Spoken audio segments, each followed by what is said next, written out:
Donc ton cerveau, maintenant, a été relevé de sa responsabilité d'intelligence. La capacité que le cerveau avait dans le passé de garder, d'accumuler la connaissance est finie. Parce que tu sais quoi, tu n'as pas besoin de le faire. Tu as seulement en combien de secondes? Google. Maintenant, éteignez le téléphone des gens. Regardez, posez-les les questions. Éteignez le téléphone de beaucoup de personnes et posez-lui la question, c'est quoi la capitale de Botswana?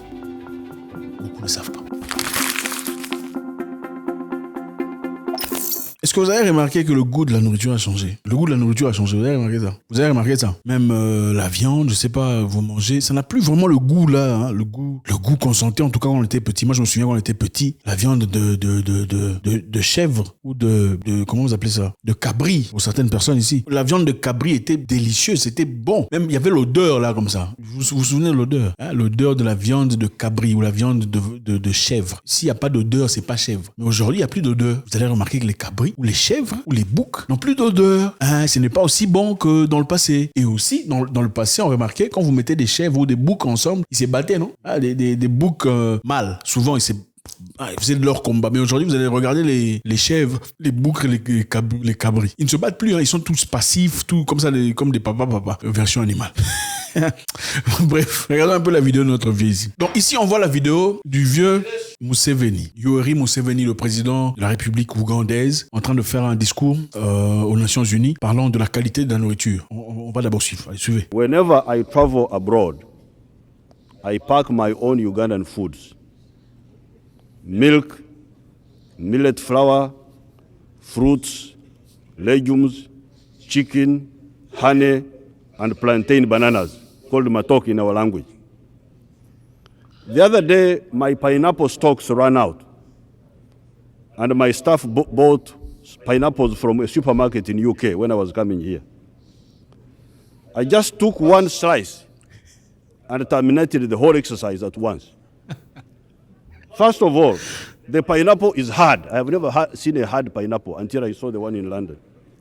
Donc le vieux dit d'abord que à chaque fois qu'il voyage, donc il quitte son pays, l'Ouganda, pour aller ailleurs, il prend tout ce qu'il faut comme nourriture. Il prend le blé, il prend le matoke c'est les bananes vertes, en tout cas délices de l'Afrique de l'Est. Il prend de la farine de sémoule ou sémoule version Afrique de l'Est. Il prend tout ce qu'il faut, du poisson, de la viande pour aller manger ailleurs. Parce que quand il va ailleurs, ça n'a pas le même goût. On lui a donné du pineapple. Pineapple c'est quoi? C'est l'ananas. On lui a donné l'ananas. La première fois qu'on lui a donné l'ananas, suivant...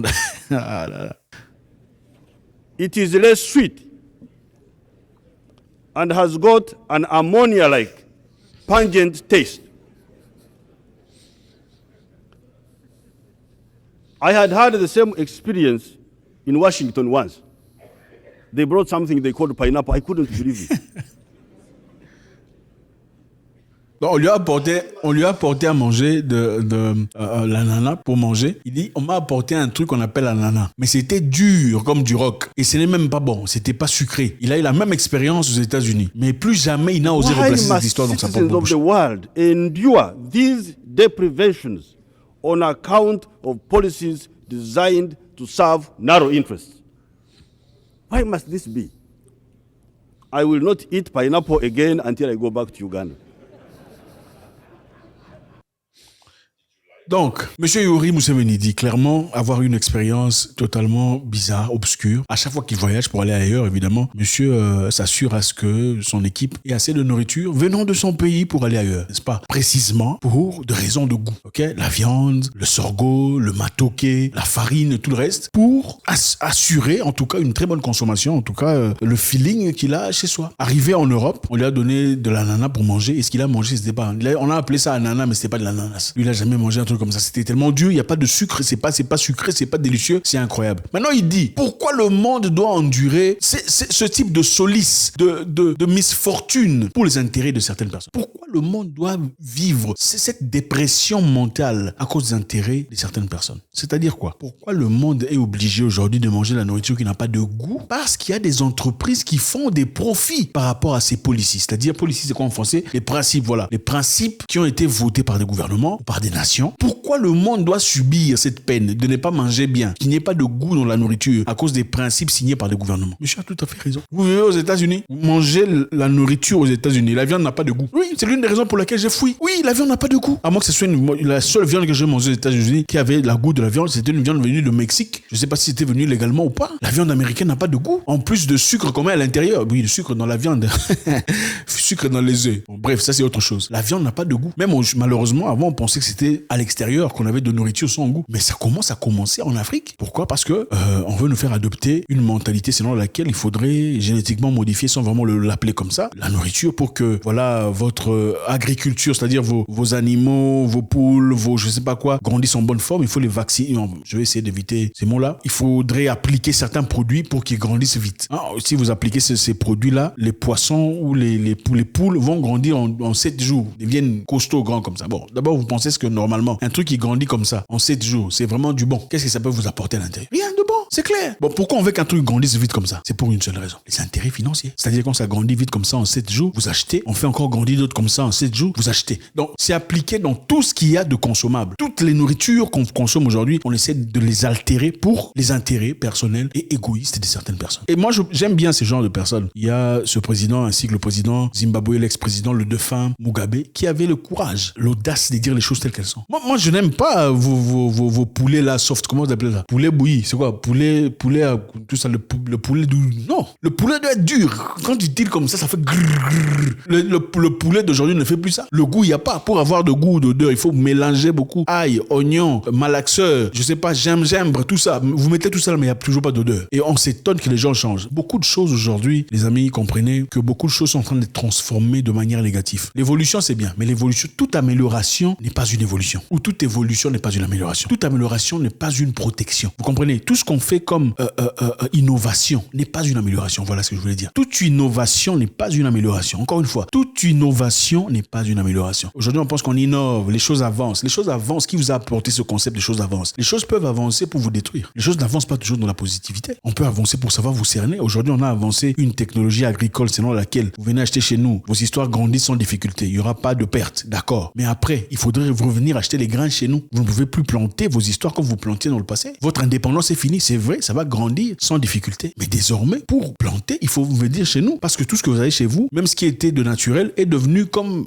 modifié génétiquement. Vous êtes obligé de devenir esclave chez nous. N'est-ce pas ça l'esclavage? Toute innovation n'est pas une amélioration. Regardez comment les humains sont devenus aujourd'hui. Nous sommes devenus faibles. En parlant pas seulement de nourriture. Avant, dans le passé, on était là comme ça. C'est vrai, le téléphone nous a beaucoup aidé. Aujourd'hui, beaucoup me regardent à travers le téléphone. C'est une très bonne chose partout dans le monde. C'est excellent, n'est-ce pas? Mais quand il n'y avait pas de téléphone dans le passé, vous savez ce qui se passait entre les gens? Quand ils se retrouvaient dans la gare, en train d'attendre le bus ou le train, qu'est-ce qu'on faisait? Les gens s'adressaient la parole. Vous êtes à l'arrêt de bus, n'est-ce pas? On se disait bonjour, comment allez-vous? Mon nom est Michael et vous êtes qui? Moussa, vous? Ah d'accord, enchanté. Vous allez où? Je vais à la maison. Vous venez où? Je viens du boulot. Ah d'accord, vous faites quoi dans la vie? Je suis ingénieur, agricole, ingénieur, machin, histoire. Ah d'accord, moi aussi, mais je n'ai pas de boulot. C'est comme ça que les gens discutaient et comme ça que les gens se protégeaient. Et quand il y avait des difficultés en société, quand il y avait des problèmes, les gens pouvaient communiquer pour souvent trouver des solutions ensemble, en communauté. Aujourd'hui, c'est pas le cas. Le téléphone a créé quoi? À part, beaucoup de narcissisme, beaucoup d'égoïsme. Regardez l'Instagram, d'abord, ça sert à quoi? Instagram, ça sert à quoi? On vous dit qu'on fait des publicités, mais à part les publicités, c'est basé sur quoi? Sur un narcissisme frénétique. Les gens sont devenus mentalement malades.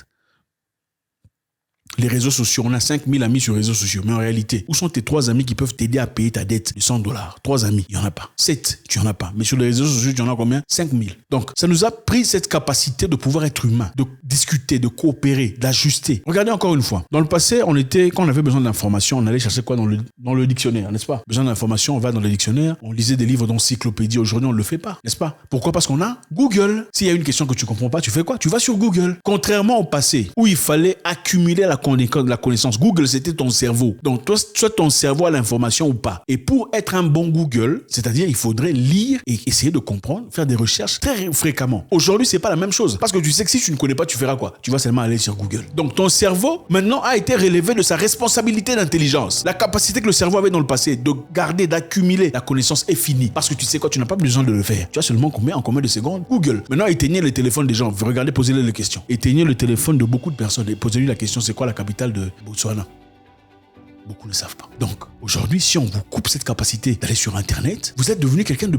Vous n'avez rien. Même avec vos diplômes, où on met ici, justement, les gens étudient pour répondre aux questions. Hein. Ce n'est pas pour accumuler la connaissance. La plupart des gens diplômés ici ne lisent même pas. Depuis que vous avez quitté l'université, vous avez lu combien de livres? Bon, depuis le mois de janvier, vous avez lu combien de livres? C'est ça. Pourquoi? Parce que les gens ne veulent plus accumuler l'intelligence. On pense que tout est dans les téléphones. L'innovation. Toute innovation n'est pas une amélioration. Aujourd'hui, si on vous coupe Internet, beaucoup de gens ne sauront pas survivre. Si on coupe le courant, beaucoup de gens ne sauront pas survivre. Dans le passé, on savait comment faire des études, des lectures sur comment survivre en cas de difficulté, en cas de tremblement de terre, en cas d'inondation, en cas de guerre. Aujourd'hui, les gens ne savent pas parce que la vie est devenue facile. Comme je le disais précédemment, les temps forts, difficiles, créent des hommes forts. Les hommes forts créent des temps paisibles. Les temps paisibles, malheureusement, créent des hommes faibles. Et les hommes faibles créent des temps forts. Toute innovation n'est pas une amélioration. La nourriture a changé. Ce n'est plus ce qui c'était dans le passé. Okay? Je pense que si vous connaissez quelqu'un qui vend des choses bio, il faut le supporter, le soutenir. Il faut l'acheter chez lui. Il faut garder l'authenticité de la nourriture. Aujourd'hui, les gens aiment même j'ai vu quelqu'un me dire là, tu manges quoi? Comment vous appelez ça? Ça n'a pas des palpes. Palpes, c'est quoi en français? Des noyaux. J'ai dit, mais tu es malade. Vous voulez la facilité dans tout. Manger tout, même les papas, ils mangeaient sans noyau. Là, donc, en fait, quelle faiblesse d'esprit. Ça te coûte quoi de faire ça pendant 3 secondes? D'ailleurs, ça me fait plaisir d'enlever les pépilles, tout ça. Donc les gens sont tellement devenus faibles d'esprit qu'ils veulent en fait, s'il y avait moyen de télécharger la nourriture, ils le feraient. Parce que c'est l'innovation. Télécharger la nourriture dans le ventre pour te gagner du temps. Le temps à faire quoi? Tu ne fous rien de concret, mais tu veux gagner du temps. L'Afrique en soi est le continent le plus arabe du monde. Donc on n'a pas besoin d'innovation, d'amélioration. En tout cas, si on en a besoin, ce n'est pas au degré qu'on veut nous vendre. On n'a pas besoin de cette nourriture maléfiquement modifiée, génétiquement modifiée. On n'en a pas besoin. Non. Nos parents, nos grands-parents ont mangé les choses authentiques. Tout ça, ils ont craqué les blés, tout ça. C'était bien, il n'y avait pas de soucis. Il ne faut pas venir nous affaiblir, on n'en veut pas. Donc, soutenez vos frères qui travaillent dans le naturel. C'est très important pour les garder au-dessus de l'eau, pour leur permettre de survivre, d'avoir de l'oxygène. Parce que si les choses changent, ça modifie aussi l'être humain dans sa nature. Comme je le disais précédemment, les boucs d'avant se battaient. Les boucs d'avant, les chèvres, les cabris se battaient. À cause de la femelle. Aujourd'hui, il y a même plus, on ne sait même pas qui est le mâle, qui est le femelle, qui est la femelle, qui est la mâle. Le mâle et la femelle et le mâle et la femme. On ne sait même plus qui est qui. Il y a papa, maman. Confusion totale même chez les animaux. Oui, la nourriture affaiblit les gens. Le monsieur me rappelle, avant nos grands-parents avaient 12, 15, 14, 17 enfants. Aujourd'hui, c'est 5 minutes, c'est fini. Nourriture magnifiquement modifiée. Oui, vous les petits, vous mangez trop de sucre et des choses encore. Vraiment, au revoir.